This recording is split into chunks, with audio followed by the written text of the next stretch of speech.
ঈদের পরের দিন বিয়ের দিনের ভিডিও। সকাল সকাল দেখি ঘুম থেকে উঠেই বাচ্চারা খেলাধুলা করছে, বউ এখন হাতে মেহেন্দি লাগাচ্ছে, এখানে খাবারের আয়োজন চলছে। বিয়ে বাড়িতে খাবার আসলে একটু শাহি শাহি ভাব থাকে, খুব বেশি মজা হয়। এতে সবাই খাওয়া দাওয়া করছে। আমি আসলে খাওয়ার সময় পাইনি, কারণ আমি বরযাত্রীতে ওই বাড়িতে ছিলাম না, আমার ছেলেকে রেডি করতে আসতে হয়েছিল। রেডি করতে করতে দিকে দিচ্ছে এতে বরযাত্রী চলে আসছে। এখানে অনেক মজা করেছে, কি কি করেছে আমি আসলে সেগুলো দেখি নাই, আমি এখানে ছিলাম না। ওরা অনেকে হয় না যে সব গেটে একটু দুষ্টামি ফেজলামি একটু রাগ অভিমান থাকবে, এটা খুবই ন্যাচারাল। তো সেরকম এখানেও সেমটাই কিছু হয়েছিল। এখানে একটুখানি মনোমালিন্যও হয়েছিল সবার মধ্যে। তাও সব বাধা অতিক্রম করে ফাইনালি স্টেজে পৌঁছলাম। স্টেজে যাই তো সবাই একটু বসেছিল। এখানে আমার ছেলেকে একদম কেমন কেমন লাগছিল, তাকে আনিজি আনিজি লাগছিল। এখানে আবার সবাই মিলে একটু পোজ দিচ্ছিল যে দেখি একটু ছবি তুলি। আমার ছেলের মাথায় টোপর নাই, তার টোপরটা দাদা।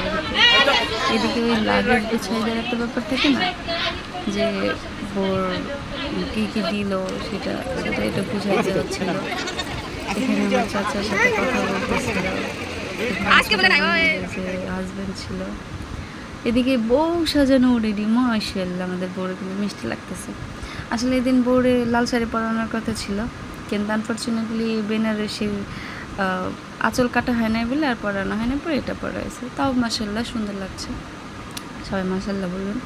এখানে থাকে না যে বিদায়ের আগে একটুখানি রিচুয়াল, সেই রিচুয়ালই পালন করা হচ্ছিল। সব জায়গায় আসলে তর্ক বিতর্ক লেগেই থাকে, হতেই থাকে, এখানে হচ্ছিল।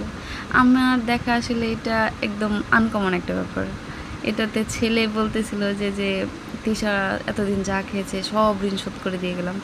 এটা আমি কখনো দেখি নাই, একদম ইউনিক লেগেছে। তো সবাই তাড়াহুড়া করতেছিল, সন্ধ্যার আগে বেরিয়ে যায়। আসলে সেই মর্মান্তিক খুবই কষ্টের একটা সিন। এটা আসলে প্রত্যেকটা মেয়ের জীবনে আসে, না চাইলেও এসেছে হয়। এটা একজন বাবাই জানে যে কতটা কষ্ট, তারপরে যে টুকরাকে এভাবে বিদায় দেয়।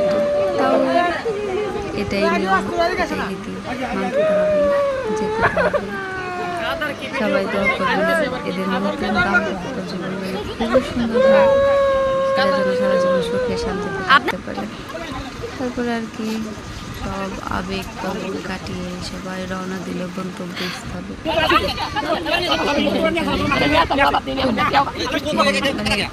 এটা আসলে ভাষা প্রকাশ করার মতো না, সবাই কান্নাকাটি করা অন্যরকম একটা সিচুয়েশন।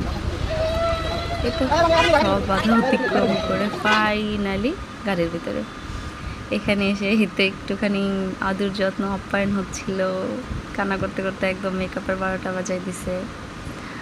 সে বলতে অনেক মজা করতেছিল, মজা ছিল।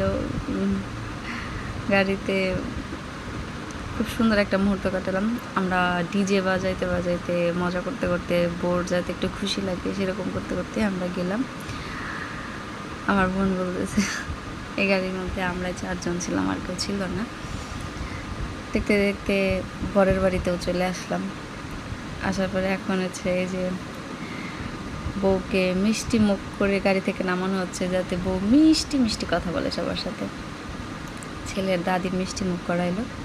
এর মধ্যেই সেই বরণের ব্যাপার থাকে না, সে বরণ টরণ করতেছে। এখানে যে কি মজা হচ্ছিল, এখানে বলতেছিল যে ঠিকঠাক মতো টাকা না দিলে আমরা মেয়েকে ঘরে উঠতে দিব না।